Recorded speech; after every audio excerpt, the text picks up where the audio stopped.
I was bullied by my sister, ignored by my parents, and left home at 18. Years later, they contacted me for financial help for my sister.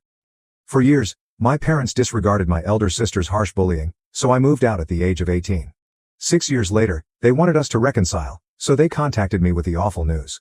But it backfires on them because my older sister, Rose, was a huge bully all my life, and living with her was sometimes terrible and tough. To be honest, Rose has ADHD.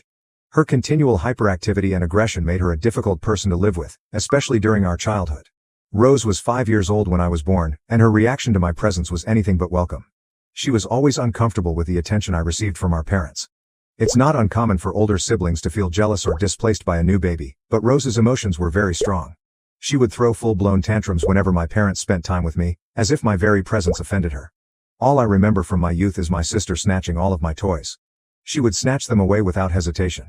Birthdays, which should have been pleasant occasions for me, turned into mayhem. Rose would shout, cry, and stage a theatrical scene, completely overshadowing my jubilation. Instead of feeling special on my special day, I was frequently humiliated by my sister's actions. As I grew older, Rose's actions got more targeted. She began to physically lash out at me.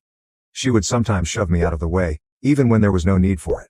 Other times, she would bite me, which felt intentionally painful and malicious. It was evident that her dislike for me was more than just a phase. She seemed to resent me for taking the spotlight and ruining the interaction she had with our parents before my arrival. Rose has never had any pals. My parents would plan playdates in an attempt to make her feel included, but those should have been fun times evolved into stressful, uncomfortable experiences. I had to continually mediate or apologize for her actions. Over the years, I couldn't help but harbor tremendous anger for my sister. I couldn't understand why she didn't behave like other people or why she couldn't manage her emotions. She also didn't seem to like me much and would frequently pick conflicts with me. Living with her was confusing and upsetting. I wished for a sister who would protect me, not one who continuously tortured me or made me feel unwanted. What made things worse was my parents' lack of concern for me. They adored Rose, and it seemed like they were completely unaware of how her bullying was impacting me. Every time I tried to express my emotions or explain how much her behavior upset me, they dismissed it.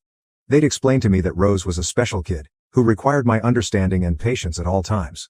Even though I was younger than her, I was expected to satisfy her demands and moods, even if it meant sacrificing my own happiness. I remember when I turned 13. I spent days urging my parents to make it a memorable trip for just the three of us. After much appealing and arguing, they finally reached an agreement. The plan was set. Rose would spend 3 days with our grandparents, and I would finally get my moment. But when Rose found out, she had a major rage, crying uncontrollably for hours, cursing, throwing things, and even getting in my face, screaming threats that she would kill me for attempting to take our parents away from her. To be honest, seeing her rage focused at me was horrifying and overpowering. Instead of sticking up for me, my